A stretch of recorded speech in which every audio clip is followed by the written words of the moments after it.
Oh, hey guys, it looks like we're live. We're just talking about my husky and how she wants to be everywhere that I am. She's sitting on my feet. So, Yeah. all right. So, my name is Anna.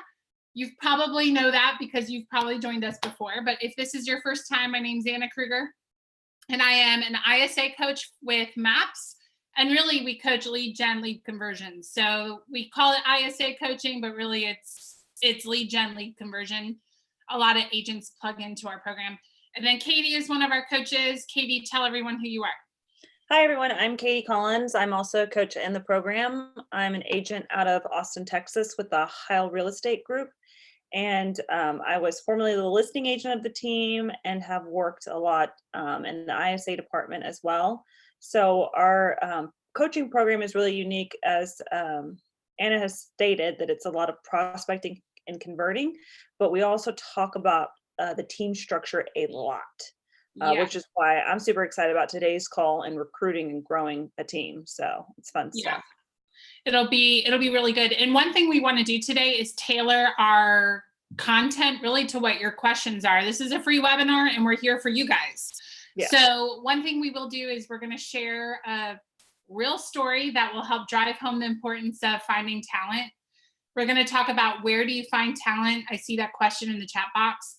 And then we're going to talk about how do you recruit to your culture. So what Katie might look for on her team might be different than what I'm looking for on my team. And that's okay, because there's an element of culture that is different from team to team. And how do you find that person?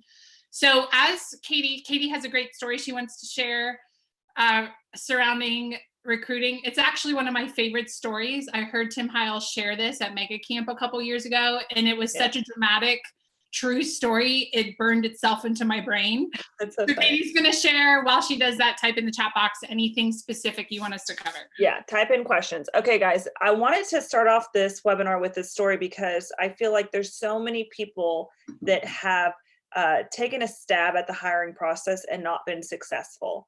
And the reality is every mega team out there that has a successful team has made bad hires. The whole objective, though, is to learn from it. So one story that Tim shared with us that really resonated with me, Tim Heil, who's my rainmaker, before I actually joined his team, he had an entire team. He had a listing coordinator, a director of operations. He had somebody helping him make calls, and a runner. And he had basically 4 members of his team, if I recall correctly.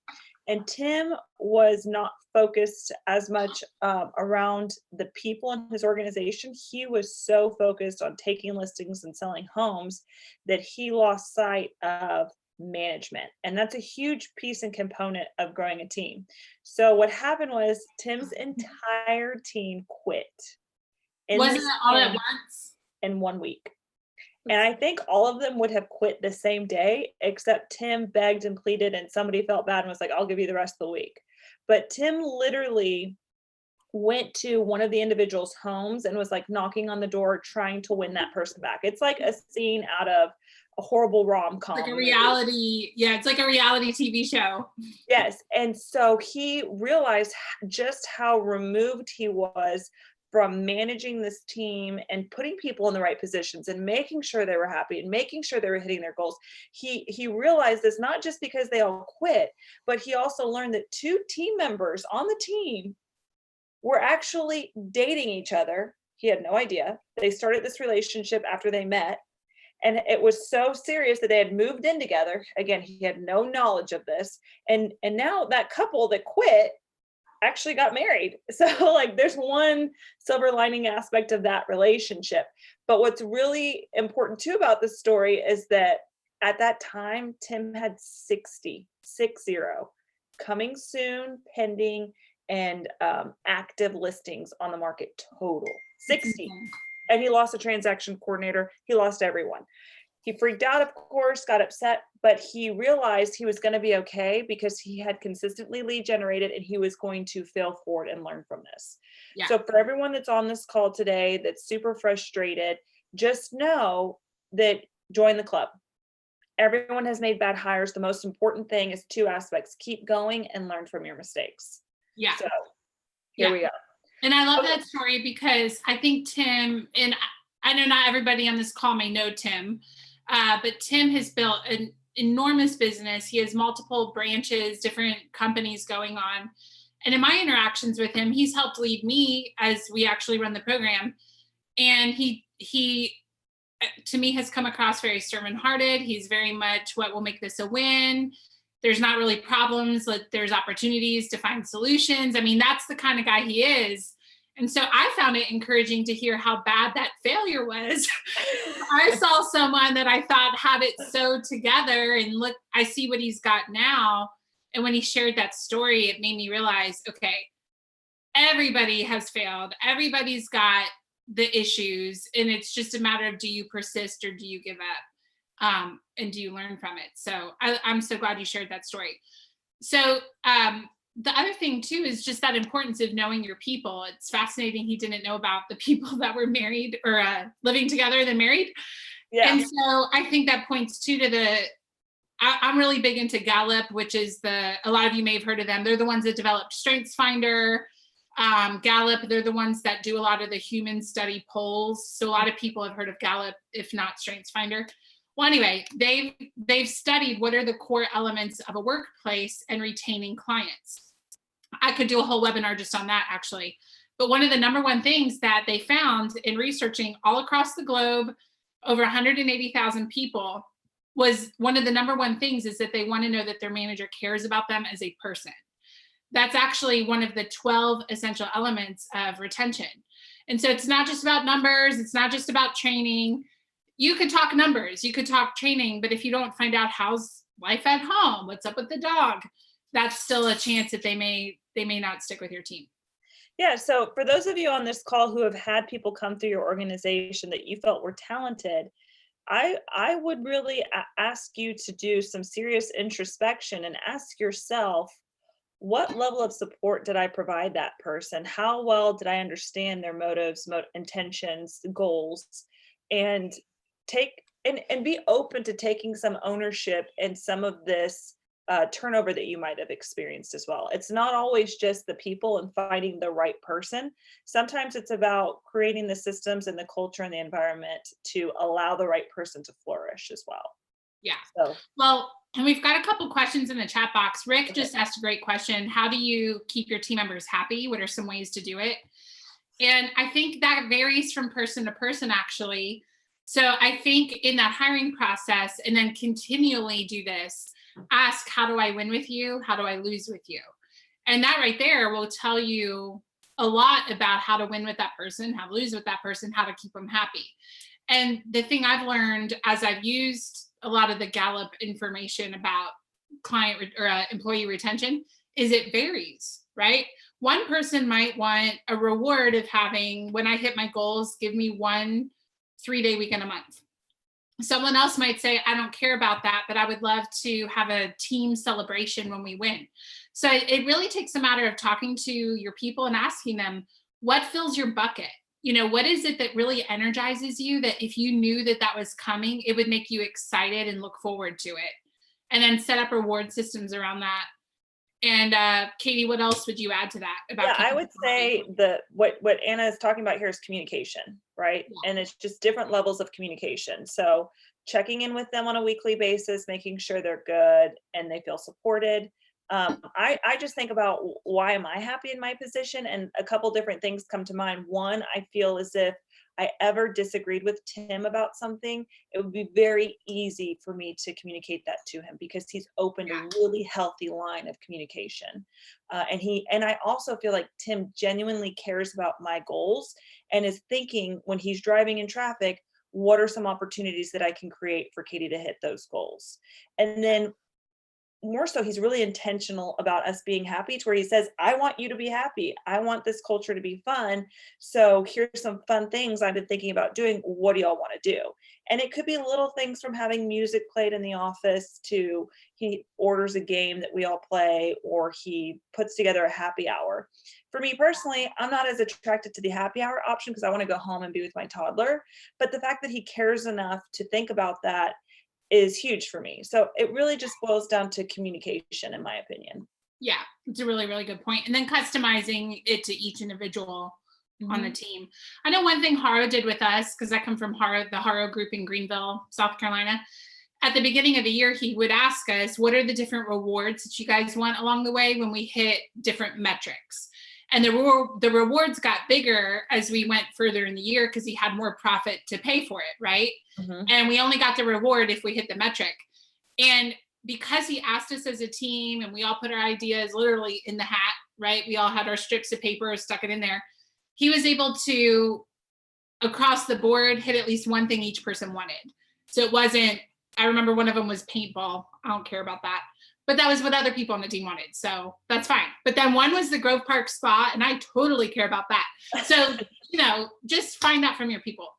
Yeah. Okay. So one of the things that we're going to talk about is where do you find talent? And I know one of you typed that into the chat box. And overwhelmingly, I mean, you can find them anywhere. It's a matter of how much time and energy do you have to do a lot of the heavy lifting, so to speak. So really the best place to find talent is Sphere. And I'll have you talk about that in a second, Katie. So Sphere, past clients, your vendors, because these people already know you, they know your business, and there's some trust. So it's not as much work to get into that trusting relationship, because if I trust Katie and Katie says, oh man, you should really talk to Annalisa, I already have some trust with Annalisa because we both trust Katie. So that's a great place to find talent. I do know teams that use things like, what is the site? There's Indeed.com. I couldn't think of what it was. Indeed.com. If you are going to use a website, that's the most common one I hear where people have success. But here's the thing. It's kind of like circle prospecting. So yeah, you need an enormous amount to find one good one. So I know of some larger teams that use Indeed on various websites, but they also have someone that pretty much their whole job is recruiting. And so for them to have this huge pool to sort through, that's actually their job description. So they have time and bandwidth for that. So you can find gold in that. Just know it's going to take a significant amount of work. So I lean towards Sphere, past clients. So Katie, why don't you talk about that? Honestly, this conversation kind of cracks me up because there's so many parallels to finding talent, to finding sellers. So I thought you were going to say to dating. That too. Yeah, that's true. So our Sphere has been the major contributor to our team currently. At one point, our entire team in Austin, all but one person came from our Sphere. So we had Tim hire me. I went to high school with Tim, and I'm really good friends with his wife, more so than I was with Tim. So that's how I was in touch with him. And then his college roommate referred him Seth, who went to high school with his college roommate. Seth brought in two of his high school friends. One is another coach in this program, Sarah John. Another one, Michael Boswell, is the agent. And then we had Andrew Cavazos come in from a contact in Keller Williams. He worked at Keller Williams corporate. So somebody recommended him through Tim, through a referral of Tim's Sphere. Then we had our admin coordinator was Seth's sister-in-law.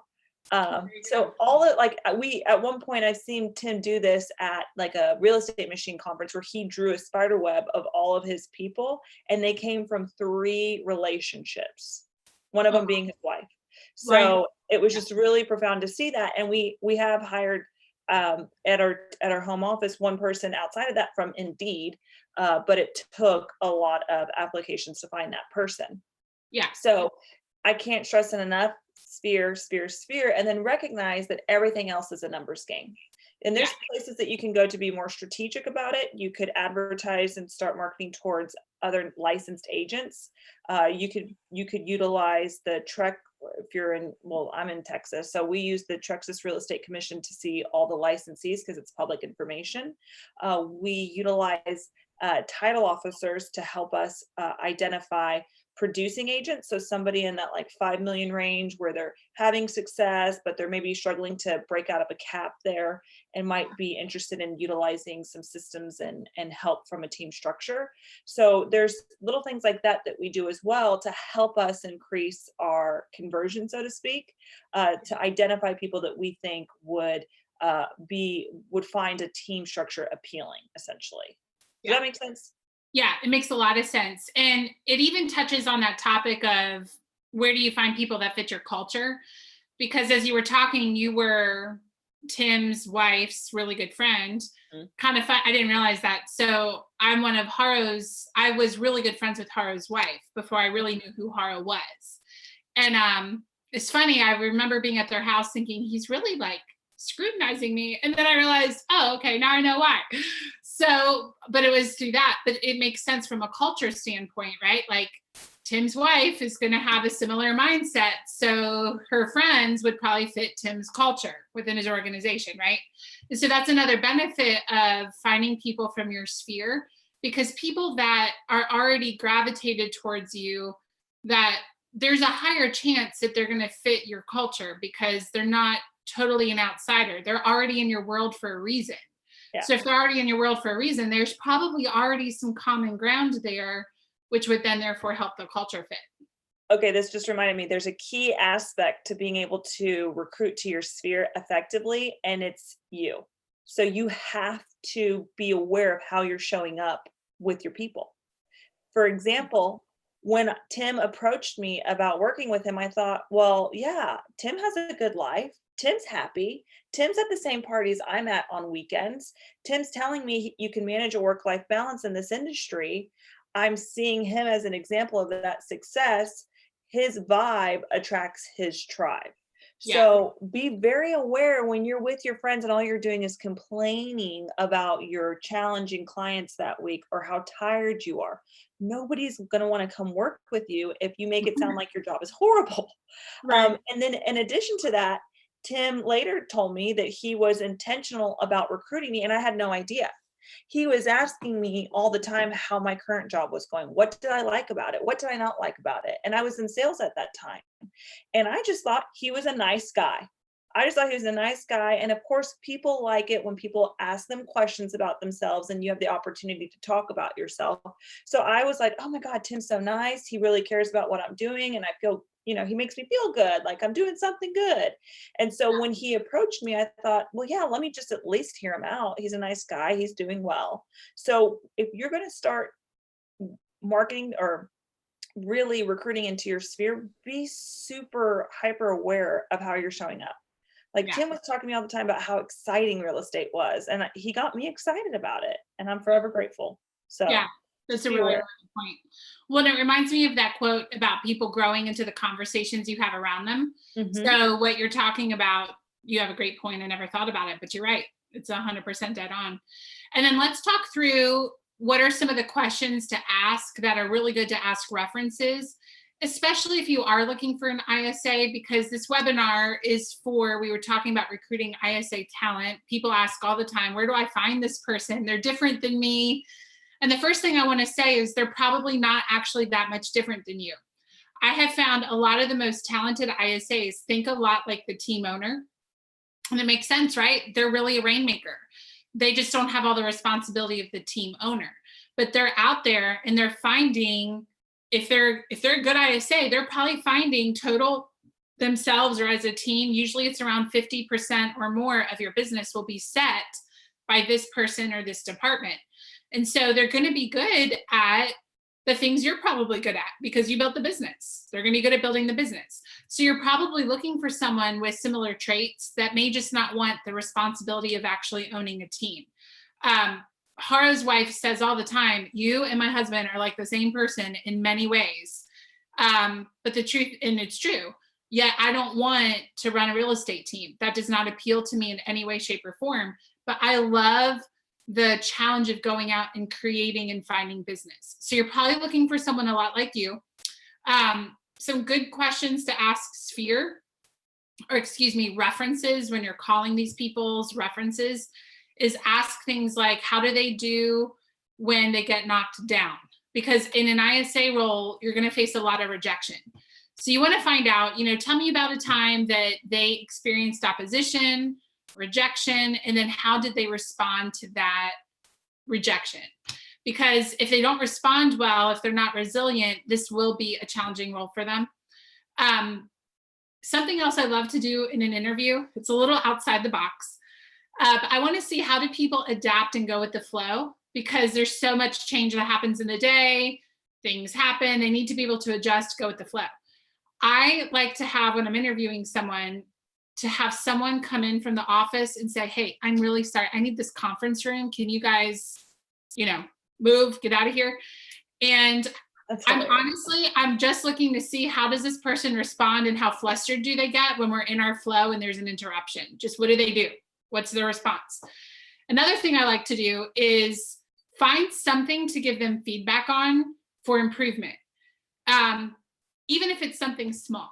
So there was a time someone had a resume, and truly it was hard to find their phone number. It was real teeny tiny at the top. I really had a hard time finding it. So in the interview, I was like, hey, can I give you some feedback? And I said, it was really challenging to find your phone number to call you. You might want to make that a little bit bigger. Honestly, I didn't really care about that. I was looking to see, how teachable is this person? Am I getting the defensive body language? Am I getting, an excuse, or, well, here's why? Or are they just, oh gosh, thank you for the feedback. Because one of the number one most important things I look for is a teachable spirit. Because I believe when you have a teachable spirit, there's really not too much we can't overcome if you have the willingness to learn and humility that goes with it. So find something to give them feedback on, see how they respond, give them some type of change or interruption, see how they do with that, and ask the references how resilient they are. I have one more thing to say, but Katie, I want to give you a chance. Well, I was going to say, notice here she says, ask the references, meaning call references. Yes. So we like to go 3 levels deep on this on our team. You give us 3 references, say the first one's name is Mary, the next one's name is Joseph, and the next one's name is Paul. Mary, great. Tell me about Anna, blah, blah, blah, blah, blah, right? Asking the questions that Anna's just told us about. Okay, great. Well, listen, I'm really excited to learn more about Anna. Who else do you know that I could contact that would be able to share some insights into her work history and kind of who she is? I will not get off the phone with Mary until she gives me another contact, and it cannot be Joseph or Paul, right? I want to go 3 levels deep. So I talk to Luke. Notice these are all Bible names. So I talked to Luke, and then once I talk to Luke, great. Who else do you know, right? And again, I cannot get off the phone with him until I find someone else that's not Joseph or Paul. So the trick here is sometimes they'll be like, oh, I'm not really sure. Okay, well, that's unfortunate, because with this hiring process, we're required to get a reference from you. And I'd hate to tell Anna that we had to stop this interview process at this stage because we didn't have an additional reference. So think about it again for me. Who else knows Anna, even just in a slight way? Because once you go those 3 levels deep, you're actually going to get more authentic answers. You're going to find people that aren't in love with Anna, essentially. Because I'm going to put down the people that, I know that they'll only say nice things, and it's good to go further. The one thing I will say about this happened to me. One of my references when I was being hired gave my current manager and said, you should call this person. And they got called. Fortunately, it worked out because I went to work for the team. But just make sure, because of that, we started putting, when we asked the applicant, we would say, is there anyone that you don't want us to call? So if someone says, call so-and-so, you would actually say, please don't call that person. So we would ask them, who do you want us to call for references? And then who do you not want us to call? Because maybe you currently work with them and you don't want them to know you're looking for a different job. Because that could have turned out very badly, right? Fortunately, it worked out. But that's the one caution with that. I hope your manager gave you a great review, though. Yeah. The other thing, too, to look for is, what are the references not saying? Pay attention to that. We had a candidate that, it was honestly one of those, it's 8:00 at night. I am tired of being at work. I kind of just want to skip these last few references because everyone has loved them. I think it's fine. And Haro, in his wisdom, said, we don't do that. Keep calling. So one of the very last references, I said, would you consider this person to be a manager? Like, do you think they have that type of leadership ability? And they said, absolutely, just not with young people. Well, we don't have young, we don't have super young people on the team. So I could have breezed past that. And my gut said to ask. And I said, what do you mean, as long as there's not young people? Well, they said, well, if you just Google their name in Fox News, you'll see what I mean. So I was like, okay, thank you very much. Sure enough, I did. And there were a lot of legal issues there. Guys, I was on about the 15th reference. And that was the first thing that came up. And it wasn't even said. It was in the unsaid. And so make sure as you're calling references, listen for what they are not saying and dig into that, do some investigating, because that could have turned out in a pretty bad situation had we moved forward. Okay, what other questions do you guys have? Throw those into the chat box. While we're waiting for that, I do want to mention some other good lead sources. So obviously Sphere, we've talked about that, past clients, reach out to your vendors. So your title, like Katie mentioned, lenders, they know your business. When Katie was talking about being strategic, it made me think about college recruiters and people, for example, that are cell phone salesmen and military recruiters. Sorry, guys, I have the hiccups or something. So military recruiters, headhunters, college recruiters, the reason is they are used to the relationship-based sales process. So they're already used to the idea that they're talking with someone that's a highly emotional decision. College recruiting, military recruiting, being a headhunter. They likely have asked, what's your motivation in that type of context? It's a big commitment that involves a lot of paperwork. So it's very similar to the ISA role in the fact that it's a long-term relationship. We're likely finding out your reasons, and it's not just a one-time conversation, it's a relationship over time. So again, those sources can be excellent places to find solid ISAs. Okay, we have a couple questions in the box about where to track numbers and virtual assistants. I'm just going to refer you to our website, isamapscoaching.com. If you go to the webinar tab, there's actually webinars on those topics that you can watch and have a full 30 minutes on just those topics. Go ahead. I was gonna say, and you can, anybody on this call that's thinking, okay, this sounds great, this is all interesting, but I need more help applying it to my specific situation. I want more details on how to motivate a specific ISA I have that I'm having challenges with, or I need to figure out where in my world I should be tapping into and how I should be having these conversations. Go to our website and register for a free strategy session. There's like 17 questions we need to ask you to be able to better help you with your specific needs. And that's the best platform to give you that type of help. It's a free strategy session where we can just figure out more how we can help you outside of this webinar. Okay. Yeah. You definitely have to customize it from each team. I mean, even as we mentioned, the culture pieces you're looking for, that can vary from team to team. There's some things that we should look for in any ISA, anywhere that they're going. Tenacity, perseverance, they're good with people, things like that. But there's a lot that you have to customize, and even their background. So some of you might say, do I need an experienced person or someone that's totally green? Well, it kind of depends how much time you have to train them, right? If you're very low on capacity, a lot of people, their first ISA hire is someone that's maybe run a call center, or they've done something in the past that was similar, maybe a sales manager, so that they're not teaching this person the basics of sales. Now, if you already have a pretty big team, it might not be a big deal to hire someone with no experience because you have enough people that can help train that person. So there's so much that you tailor to your specific needs. What your goals are. Are you trying to get 40 listing appointments a month, or are you more so focused on inbound buyer leads or calling your database? There's a lot of different nuances to this. And actually, Hannah, who is moderating this for us, so thank you. In the chat box, she's going to put a download link for you. There's a link on how to hire, train, and retain an ISA. So we already talked about, if you haven't failed yet making a hire, just get ready, join the club.